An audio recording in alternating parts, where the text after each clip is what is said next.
Firmou roku se v Olomouckém kraji stala společnost Lasky. Vyrábí stroje, které slouží k úklidu měst. Jako jedna z mála firem na Moravě vyváží 90% svých výrobků do zahraničí. Frézy, které odstraňují pařezy v Aucklandu na Novém Zélandu, vysavače, které odklízí listí třeba v Moskvě, nebo zametací kartáče, které uklízí ulice v Santiagu de Chile. Firma Lasky vyváží do 50 zemí světa. My jsme se soustředili vždycky na zahraničí, protože náš trh jako pro ty stroje je malý. Nemáme ani jednoho odběratele, který by překročil 8% našeho ročního obratu, což je taky pro nás výhoda. V letošním roce se jde dopředu rusky mluvící země, takže Rusko, Ukrajina, ale tam dosahujeme tak 14%, jinak obrovský trh je Francie, Německo, Anglie, Polsko. Firmu s 20letou historií vyhledávají v Evropě hlavně obce a ti, kteří se zabývají údržbou zelených ploch. Přes prostředníky se ale frézy dostanou třeba i na Island. My jsme se s Islanďanama seznámili v Norimberku, mám takový dojem na výstavě a beru to jako raritu. Jo? Není to jako nějaký 80% odběratel, ale je to pro nás jako zajímavý. Dnes ve společnosti pracuje 50 lidí. Roční obrat se vyhoupil na 150 milionů korun. Jako u ostatních firem ani tady nebyly začátky snadné. My jsme začínali ve 3 lidech a na zelené louce v podstatě od nuly. Ten začátek to bylo hledání vlastně místa na trhu.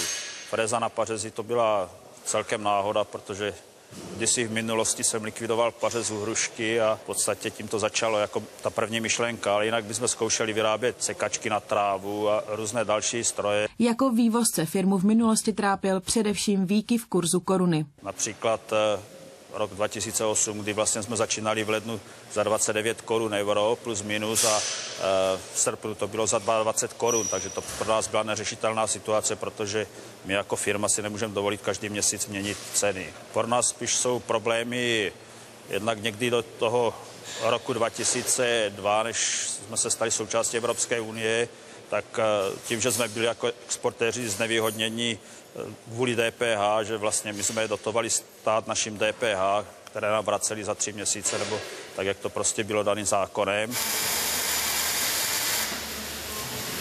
Tak, jak se firma rozrostla, tak my dneska máme všechna oddělení, tak, jak má kdejaký velký závod, čili od vývoje, od konstrukce až po vlastně finální výrobu. Takže máme tady od zámečníků přes svářeče, montéry. My sice hovoříme o nějakých 50 zaměstnancích jako kmenových, ale máme tady zhruba kolem 10 kluků, tady z těch učňáků, kteří si u nás dělají praxi vlastně a pokud je někdo šikovný, no tak si ho vyhlídneme a už si ho tady snažíme zachovat. V nejbližší době chce Zdeněk Zapletal investovat do stavby nové skladové haly a inovovat výrobky, které společnost na trh dodává.